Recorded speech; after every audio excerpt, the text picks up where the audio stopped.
The most technically advanced drummers in the world require the most technologically advanced drumheads. Bit of a no-brainer when you think about it. In any case, we're more than happy to oblige.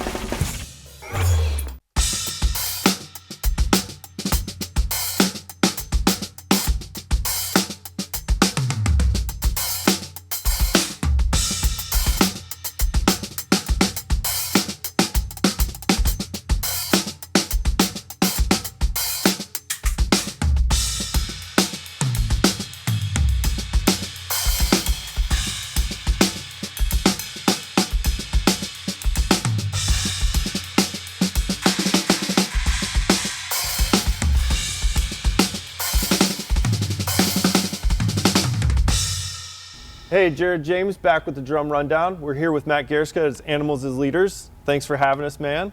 Thanks for having me. Awesome. We're sitting behind the infamous Royal Ebony kit. Let's talk about this thing.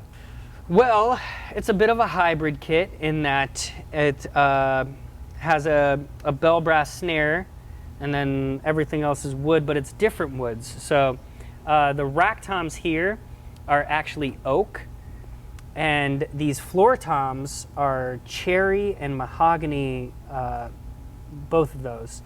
And the kick is actually maple. And yeah, the oak is for, I guess, you know, some sort of like percussive feel to it.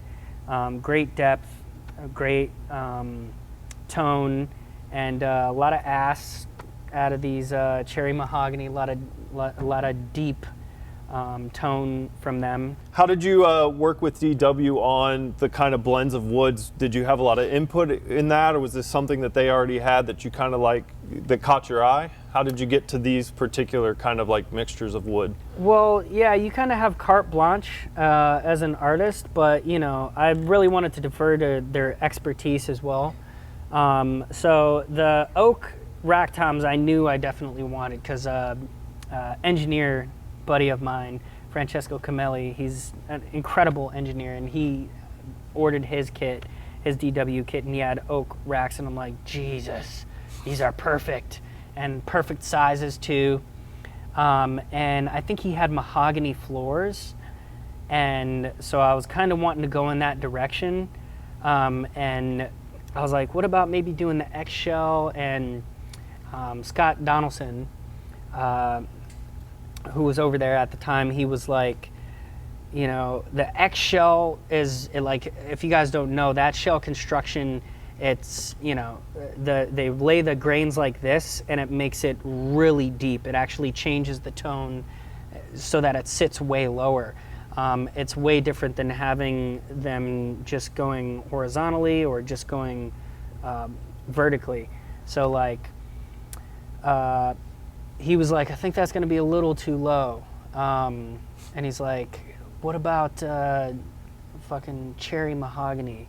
And I'm like, all right, I'm going to defer to your expertise. And then I kind of described to him what I wanted out of the kick. And he's like, I think the Santa Monica maple is what you're describing. And I had also told him that, you know, I was looking to move back to maple, because maple is the quintessential drum sound, you know, and all these other woods, it sometimes feels like, you know, it's like a gimmick or something. They definitely have different character, but like the most classic tone is definitely maple, in my opinion. Yeah, so was that kind of like part of the process that led you to that, was like going for a certain tone, or were you kind of just exploring everything and then just kind of got like locked back in on that? Yeah, I was like, yeah, definitely. I deferred to him basically. Yeah. At the end, and like, you know, of course they were like, you know, hey, if you don't like something, we'll trade it out, we'll swap it out for, and we'll, you know, fix it. But I was fucking stoked, man. I mean, this is the best my drums have ever sounded, and I literally, I'm trying to think of like, oh, maybe I could do this, and it's like, I almost don't want to even experiment, because it's perfect the way it is. So how many iterations was this? Like number one iteration? Number one, man. This is it. Yeah. Nailed it on the prototype. Yeah, but awesome. like also, you know, I'd heard Francesco's oak toms, and they're the same exact sizes, because like he knows that like having them, you know, 8 inches deep is like kind of a necessary evil for having a 22-inch kick, because otherwise, you know, you can see it's, you know, if I push down hard enough that it'll touch. Yeah. So if that was 9 inches deep over there, which is the standard size for a 12-inch, it would raise that up, and now it's not as ergonomic for me to play. Run us through your sizes real quick. From left to right. 10 by 8, 12 by 8, 14 by 14, and 16 by 16. Usually I would go 14 by 12, only 12 deep, and only 14 deep on the 16. But yeah, he kind of convinced me, like, you're gonna like the body out of 14 by 14, and I'm like, all right, I'm gonna listen. Yeah. And it really worked out. 22-inch kick, 16-inch deep. I feel like that kind of helps give some of the punch that you would get out of a 20-inch kick.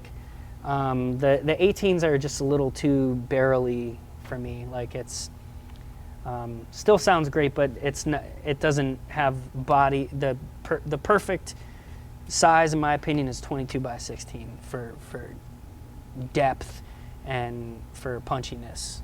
That's awesome. So you have this set up, this configuration. How do you kind of get to this? Has this been a shape that you've always gone to? Has this iterated over the years? The 22-inch kick and 10, 12, 14, 16, yeah, that's been standard for me for years. And either 2-up or 3-up. The reason I don't do 3-up anymore, the reason I don't have an 8 here is basically because of this stack that I've implemented into my setup now. But yeah. And I know you were talking about being psyched about your stacks and stuff, and how that's kind of like changed everything for playing. How do you decide kind of where things go ergonomically? Because I know you're doing a lot, obviously, like with you know, the playing and the getting around the kit. How do you decide where everything goes? Is it a comfort? Is it a feel thing? And like, how do you kind of get to this? Definitely a comfort and feel thing. So I used to just have, before I joined Animals, it was usually just one crash, you know, and it was kind of actually more here. But then playing all their stuff, you know, from the first album and the second album, I was like, you know, I kind of need a secondary crash to hit accents off of, you know. So it ended up being 2 crashes, and then of course hi-hats here, rides there, and you know, here would usually be a crash for somebody, and a China might be back here. But I was like, I'm riding this China so much, yeah, I'm gonna just put it right here. Yeah. Like, you know, and then I was like, I need a stack too, so I just ended up putting it here. And then over the years, everything else is just added. You know, I used to have a splash here, now the splash is here, and you know, this little guy gets added to this stack. But when I find you know, like my ride placement, it won't move. I'm not gonna start playing my ride over here. You know, that shit ain't gonna happen. Because there's so much that I do now that's like based off of those placements. So anything now is kind of like, it's going to be added, you know, kind of like this. It's added to the setup. It's not, you know, nothing's replacing anything else. Right, you're just adding more on. Yeah. Cool. So for everybody at home, run us around your cymbals. What do we got racked up here? Let's start with the signature cymbals. I gotta push my signature cymbals. Of course. The Equilibrium hats, 14-inch, very kind of like sand hats, except I would say like a little bit more crispy and jazzy at the same time. This stack, temporal stack number 1, it's kind of got a bit more give. Like you can see, you know, it kind of... Oh, wow, yeah. Yeah, it has a bit more woof to it. Like you can really lay into it. As opposed to this one, which is a bit more firm. you know, it's an inverted China. So like it's pretty percussive. So that thing cuts like hell. And then of course the big stack, the fat stack. And that thing's just a workhorse, especially in animals, you know, all the nitty gritty odd time stuff. There's so many stack accents in there, or the stack ends up being the thing that's riding that quarter note pulse, driving that home while all the other crazy shit happens underneath, you know, without it being in your face like a China or a crash. This is the Equilibrium China. It's kind of like an Ozone one, but it's like, you know, it's a vintage, more vintagey. It's got a great bite. It's got a great chaw. To me, it's the ultimate classic chaw of a fucking China. I mean, when you hear it, it's just so like, that's the thing you gotta have, right? Yeah, man. It's like, that's it. So like, can't open the pit without it. Like it's just not, it's not gonna open, you know? Yeah, and I like it to be like a little bit thirsty, you know, like a little bit dry. You know what I'm saying? Yeah, I feel it. And this is new. This is a prototype. It's the final, but yeah, it won't be out till like January of next year. Can you tease anything about it?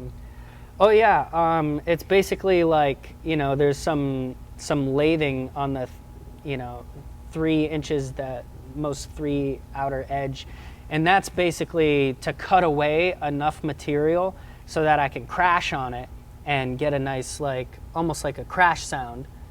But then whenever I go to play the tip of the stick here, more in the middle of the cymbal, I'm getting more material there, so there's more definition to that. And there's also more material on the bell as well, so the bell cuts really nicely. So there's this age-old, you know, problem that we have trying to find a good ride, which is like, I need a bell that cuts through the mix. It's got to sound nice, and I got to be able to like do some nice jazzy stuff or some, you know, more chill stuff with the tip, and then I want to be able to crash it like a fucking crash. It's like a triple threat cymbal. Like you did it. This is like the Neapolitan, like the Equilibrium. Yeah, that's the just like the hats and the China. You know. That's very cool, and that's out in January. Yeah. I'll get in line to get one. That's something that's like that, or October maybe if we're lucky. Yeah. What about your pedals? They're the machined pedals. So they basically get this aluminum, I think it is, and they have their, I think it's a CAD machine or something, you know, basically an automated that carves it out. Yeah. And man, I have the chain drive. They also have like direct drive. I don't really fuck with that, and it's mostly because it just feels too rigid, and like there's like some sort of lag that I experience when hitting it. Whereas with the chain, it's just it slides right down, you know? Yeah. So these things are the fastest pedals. I secretly used these when I was with Tama, and I was having some difficulty playing this one tune on the road. I actually stopped at Forks in town here and bought a DW. They can corroborate this. I bought a DW machine drive pedal because it's just that it's like 1 or 2% faster. But like, bro, when it's I'm trying to hit, you know, the like 102% speed. Yeah. You know, it's like I mean, I don't have 2 more percent. I need the 2 more percent. Where is it? You're playing 32s in like a quarter note, so it's like, you know. I'm not the craziest double bass guy, you know. So like for me, it's a little hard. Like I'm, you know, really a fusion guy at heart. Yeah. So, you know, I'm not a death metal guy, you know. Do you feel like your musical influence and the things that you have been talking about, you know, the fusion, the Afro, the jazz, that stuff has informed some of the things that you've picked for your setup, or has that all just been kind of finding what you like? I would say absolutely. Like, These cymbals, they're all like basically jazz cymbals. And when I joined like 10 years ago, you know, nobody was really playing jazz cymbals in a metal context. And usually it wouldn't work, but like, you know, with Animals, it's more fusion-y, you know. So I feel like there was some more leeway for me to do that, but also that's just, I just love it. They're way more expressive too than the typical, you know, metal alloy stuff that's just like meant to be beat on. Yeah. Well, you're hitting them not like a jazz player. You're hitting them like, you know, a Thunder God rock guy. That is true. But, you know, that I like the way they squeal under my... Yeah. And you're hitting them with your signature sticks, right? Which are 55A, but then you tweaked them a little bit. Yeah, it's like You want to give away the secret sauce? It's a little thicker than a 55A, and then it tapers more. So, you know, there's a kind of weight that I really like with a stick, which is around 56 grams to 58 grams. Sometimes I'll do 60.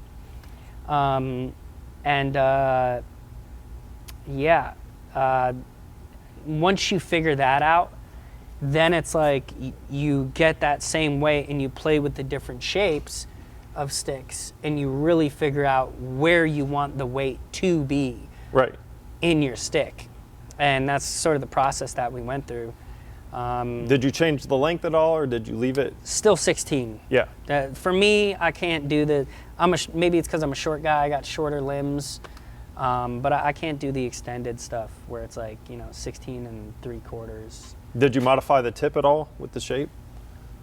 Oh yeah, definitely. You could tell it's a teardrop. It's, you know, it's not a bead, it's not a barrel. And I feel like that gives me more connection to it. When it's a bead or a barrel, not only does, you know, chunks fly off, you know, but like, I just feel like some sort of disconnect with the tip. So yeah. Awesome. So let's talk a little bit about this snare drum. What do you got going on there? It's a bell brass, basically, and it's got like the knurled outside. I don't think they're doing this anymore.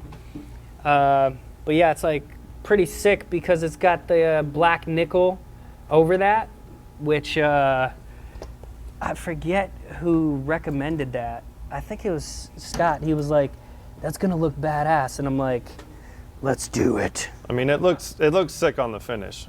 Oh yeah, It's nice. yeah, and it cuts, man. Like in a big room, it's like you can, if you wanted to, you could take the snare mic off, and it would be fine. There's certain rooms that we did on this tour where, like, the sound guy was like, "Yo, I don't need that much snare mic, bro," and I'm like, "Thank you." Yeah, that's like the best compliment ever. What head you got on there?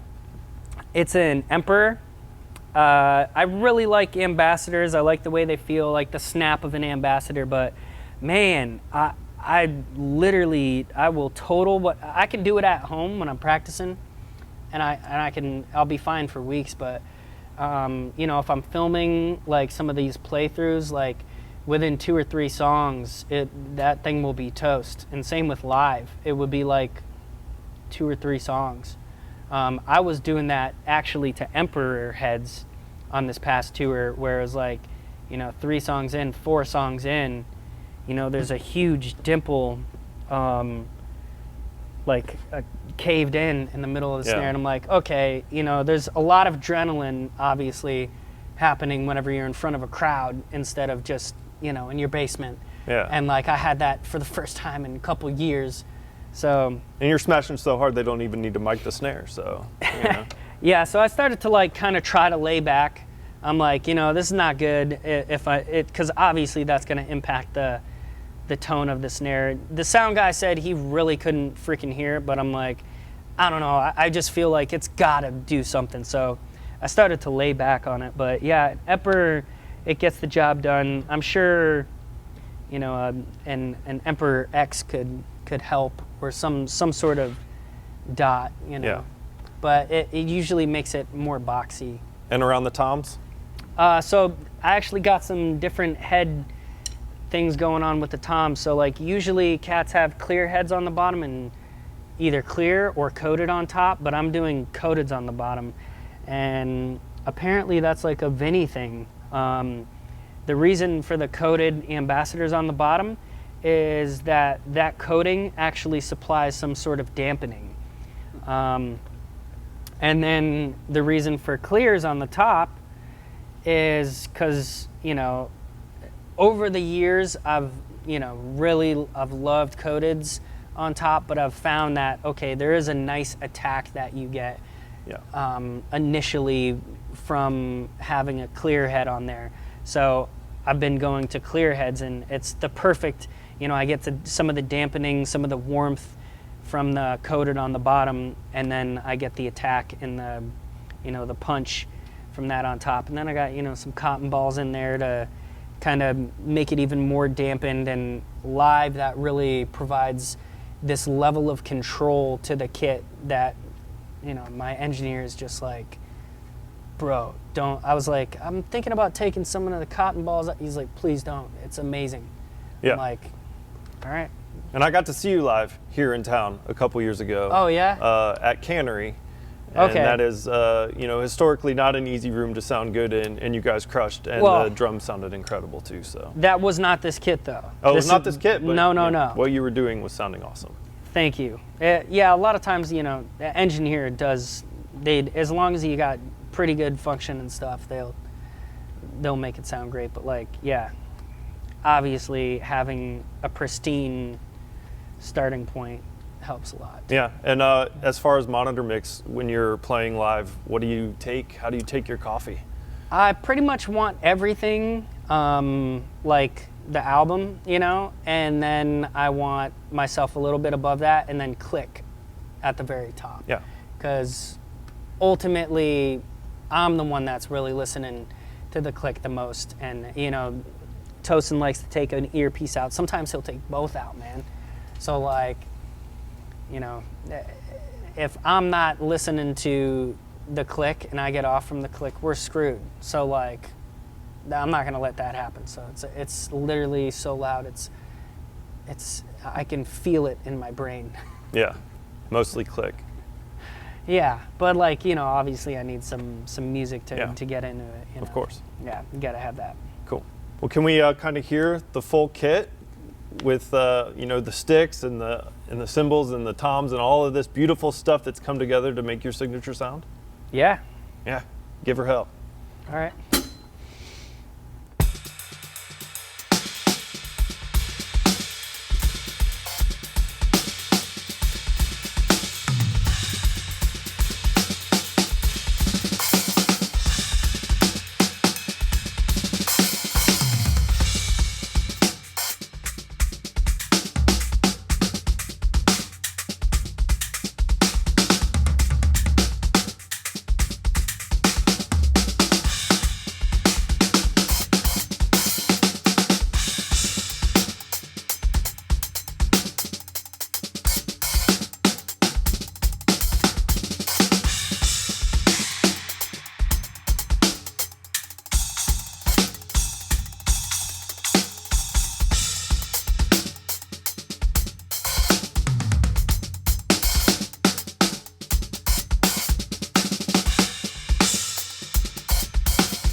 Wow. Something like that? Yeah, something like that. I mean, I'm blown away. It's been such a pleasure. Yes, it is as incredible as it sounds to be sitting this close to Matt Garstka of Animals as Leaders. I think every drummer in the world is jealous of me sitting at the kit with you while you shred on this thing.